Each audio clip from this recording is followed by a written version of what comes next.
Assalamualaikum warahmatullahi wabarakatuh. Dalam video ini kita akan belajar menerapkan ilmu tajwid pada Al-Quran di Quran surat Al-Baqarah ayat yang ke-6.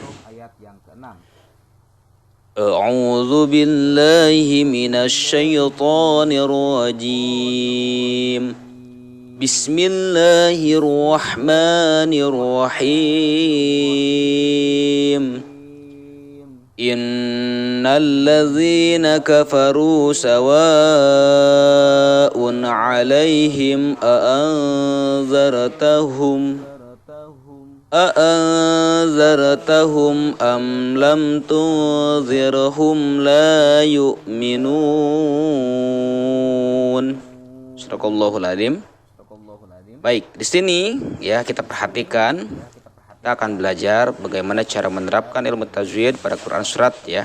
Nah, di sini kita lihat di situ ya ada huruf nun yang berharokat tasydid. Nah, itu namanya adalah gunnah. Kenapa disebut gunnah? Karena gunnah di sini ya huruf nun baik mim yang berharokat tasydid itu seolah-olah ya di situ ada nun sukun bertemu dengan nun yang berharokat, baik berharokat fathah, domah atau kasroh. Nah, jadi seolah-olah di situ ada nun sukun bertemu dengan nun yang berharokat. Nah, kemudian bagaimana? Nah, itu disatukan ya nunnya, ya disatukan menjadi huruf nun, tetapi di atasnya itu ada tasydidnya. Nah, jadi cara bacanya bagaimana? Yaitu cara bacanya mendengung dan menahan dengungan tersebut sebanyak 2 atau 3 harokat. Jadi in, nah di situ in tahan, nunnya berharokat sukun, kemudian dilanjutkan dengan bunyi nun yang berharokat fathah. Nah, in, na, in, na, nah. Kemudian dituliskan dengan cara nun berharokat tasydid. Nah, seperti itu ya awal mulanya. Jadi cara bacanya intinya mendengung dan dibacanya selama ditahan ya dengungan tersebut selama 2 atau 3 harokat. Inna.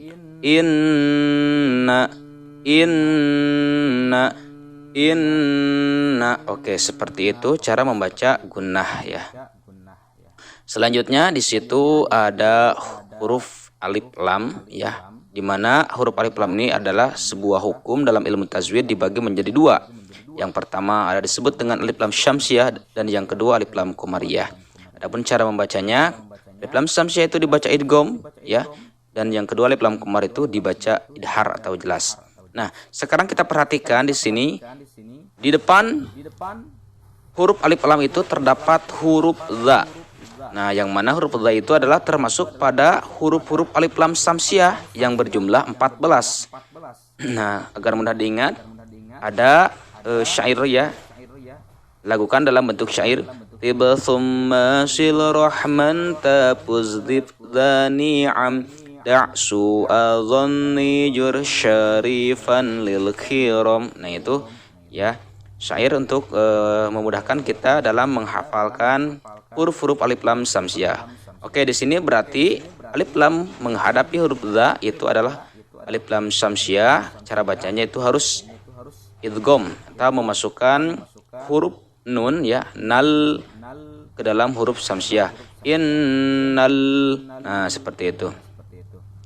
Selanjutnya, nah di sini ada huruf ya mati sebelumnya berharokat kasroh. Ini adalah huruf ya mati sebelumnya berharokat kasroh, namanya adalah mad tabi'i atau mad asli, dibacanya adalah 2 harokat. Nah, kemudian huruf-huruf mad tabi'i itu ada 3. Alif mati sebelumnya berharokat fathah, waw mati sebelumnya berharokat domah, dan ya mati sebelumnya berharokat kasroh. Nah, ini adalah kumpulan-kumpulan huruf mad tabi'i atau mad asli. Cara bacanya 2 harokat. Innalladzi ya. Oke, selanjutnya kita perhatikan lagi di sini ada waw mati sebelumnya berharokat domah. Ini juga sama, mad tabi'i atau mad asli dibaca 2 harokat. Nah, sama ya di sini berarti yang jadi patokannya adalah huruf waw Nah, huruf waw itu adalah huruf mad tabi'i, tapi sebelumnya berharokat domah. Nah, ini mad tabi'i ya, cara bacanya 2 harokat. Kafaru, lazina kafaru, 2 ketukan atau 2 harokat. Selanjutnya di sini sawaun. Nah, di situ sawaun. Nah, itu satu kalimat ya. Nah, kalau misalkan satu kalimat di situ ada huruf mad tabi'i, huruf mad tabi'inya adalah huruf alif, yaitu huruf alif bertemu dengan huruf hamzah. Nah, ini adalah mad wajib muttasil. Mad itu panjang, wajib itu harus ya. Muttasil itu tersambung. Jadi kalau misalkan ada kalimat huruf mad tabi'i bertemu dengan hamzah dalam satu kalimat itu, maka dibacanya harus 6 harokat. Nah ya, kita perhatikan kalimat sawaun. Di situ ada huruf mad tabi'i, yaitu mana? Alif mati yang sebelumnya berharokat fathah. Itu kan huruf mad tabi'i ya. Nah, kemudian huruf mad tabi'i tersebut itu bertemu dengan huruf hamzah, maka ini adalah mad wajib muttasil. Cara bacanya itu harus 6 harokat. Oke, selanjutnya di sini ada ya mati. Nah, ya mati, tetapi sebelumnya ini berharokat fathah. Nah, kalau tadi mad tabi'i bedanya ya. Kalau mad tabi'i itu ya mati sebelumnya berharokat kasroh. Kalau misalkan di sini ya mati sebelumnya berharokat fathah. Apa itu namanya? Ya. Nah, kita bahas itu adalah huruf lin. Ya, di mana ada ya mati sebelumnya berharokat fathah itu adalah huruf lin. Kenapa huruf lin? Karena berada di tengah-tengah kalimat ya, atau di situ ya mati sebelum berharokat fathahnya berada di tengah-tengah kalimat, bukan di akhir kalimat. Cara bacanya adalah lunak atau pendek ya. Nah, alaihim jangan dibaca panjang, jangan seperti itu ya, tetapi dibacanya harus pendek. Alaihim, laihim, satu ketukan. Alaihim, tetapi harus lembut cara bacanya ya. Alaihim, coba dirasakan la ke i ya bunyinya, bukan ke e, bukan lae, tapi ke i. Alaihim. Nah, seperti itu cara membaca huruf lin. Yang mana huruf lin ada 2. Yang pertama iya di sini ya contohnya, yang kedua nanti akan bertemu lagi dengan huruf waw. Jadi waw atau iya yang sebelumnya berharokat fathah itu adalah huruf lin. Oke, selanjutnya di sini ada hukum mim mati. Ya, masih ingat dengan hukum mim mati itu berjumlah 3. Yang pertama ada yang disebut dengan idgham mutamasilen, ikhfa sapawi, dan idhar sapawi. Nah, yang jadi patokan adalah kita lihat huruf ke depannya. Di depan huruf mim tersebut apakah huruf hamzah, atau huruf yang termasuk ikhfa sapawi, atau huruf yang termasuk idgham mutamasilen. Nah, kita perhatikan di sini di depan hukum mim atau huruf mim ada huruf hamzah, yang mana huruf hamzah itu adalah huruf alif ya, alif atau hamzah. Nah, itu adalah termasuk pada idhar sapawi. Nah, itu adalah masuk pada huruf idhar sapawi.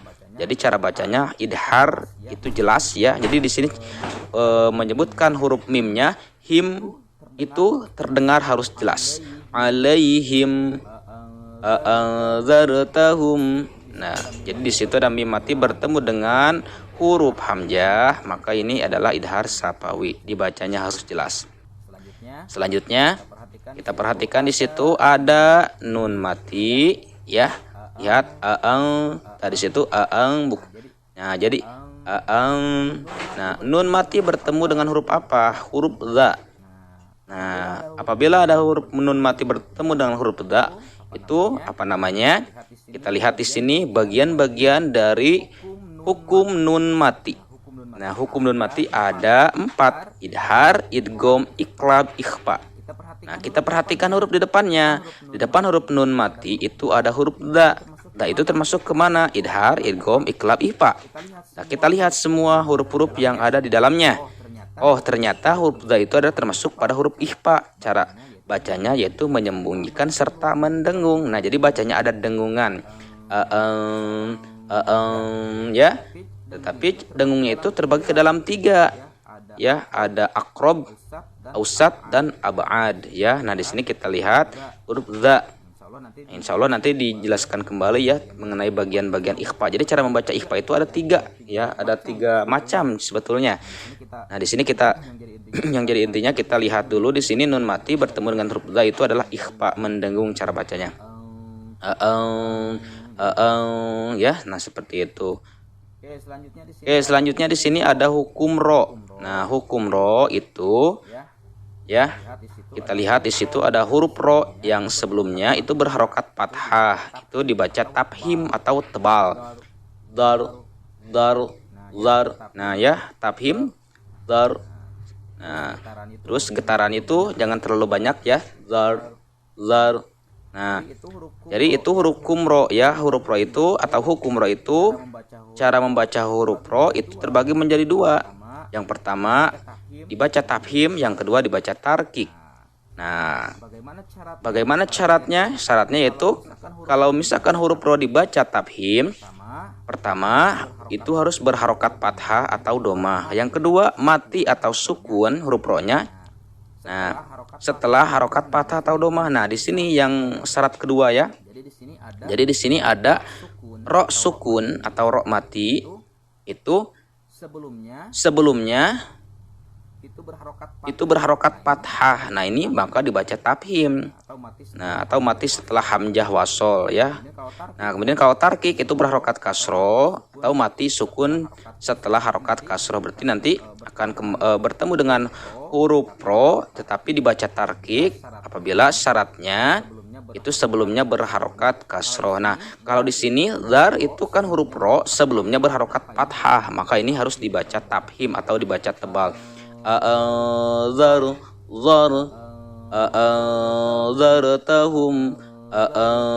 zartahum zar. Nah, itu tebal ya bunyinya. Oke, seperti itu mengenai huruf ro. Selanjutnya di sini ada mim mati bertemu dengan huruf hamzah. Ini sama yang seperti di awal ya. Ini namanya adalah idhar sapawi. Cara membacanya itu harus jelas. Zartahum Nah, seperti itu ya. Jadi dibaca mim matinya harus jelas. Selanjutnya di sini ada mim mati bertemu dengan lam. Ini juga masih termasuk pada idhar sapawi. Karena sebetulnya kita mudah sekali untuk memahami hukum mim mati ya. Intinya mim mati itu ada 3, idgham mutamatsilan, ikhfa sapawi. Kalau idgham mutamatsilan hanya 1 hurufnya mim. Kalau ikhfa sapawi hanya 1 hurufnya yaitu ba. Nah, selain itu idhar sapawi berarti jumlah hurufnya ada 26. Yang ya idhar sapawi itu ada 26 ya. Di sini mim mati bertemu dengan huruf lam, dibacanya harus jelas. Selanjutnya di sini ada mim mati bertemu dengan huruf pada idhar masih idhar sapawi. Mim mati bertemu dengan huruf ta itu idhar sapawi. Selanjutnya di sini ada nun mati bertemu dengan huruf za, masih yang sama ya dengan yang tadi. Ini adalah ikhfa cara bacanya. Oke, selanjutnya di situ ada huruf ro yang sebelumnya berharokat kasro itu dibaca tarkik atau tipis. Zir lam tudir dir itu tipis ya. Nah, huruf ro itu kan ada 2, tafhim dan tarkik. Syaratnya untuk dibaca tarkik itu huruf ro ya ro sukun sebelumnya berharokat kasroh, maka ini dibaca tarkik. Zir. Nah, seperti itu ya, dibaca tipis ro-nya. Selanjutnya di situ ada mim mati bertemu dengan huruf lam. Ini masih idhar sapawi ya, dibacanya harus jelas. Oke, selanjutnya di sini ada lam ya atau alif mati yang sebelumnya berharokat fathah. Ini adalah mad tobi'i, dibacanya 2 harokat. Hurufnya ada 3. Yang pertama alif mati sebelumnya berharokat fathah, waw mati sebelumnya berharokat dhammah, dan ya mati sebelumnya berharokat kasroh. Nah, di sini apa? Dalam kalimat la di situ ada alif mati sebelumnya berharokat fathah. La-nya 2 harokat la. Nah, 2 ketukan. Selanjutnya yang terakhir di situ ada huruf mad tobi'i ya. Mana huruf mad tobi'inya? yaitu huruf wawu mati yang sebelumnya berharokat domah, itu adalah huruf mad tabi'i. Jadi huruf mad tabi'i seperti na, nu, ni, ini kan huruf-huruf mad tabi'i. Nah, jika huruf mad tabi'i tersebut terjadi pada akhir kalimat dan huruf yang di depannya, mana huruf yang di depannya? Yaitu huruf nun yang berharokat fathah.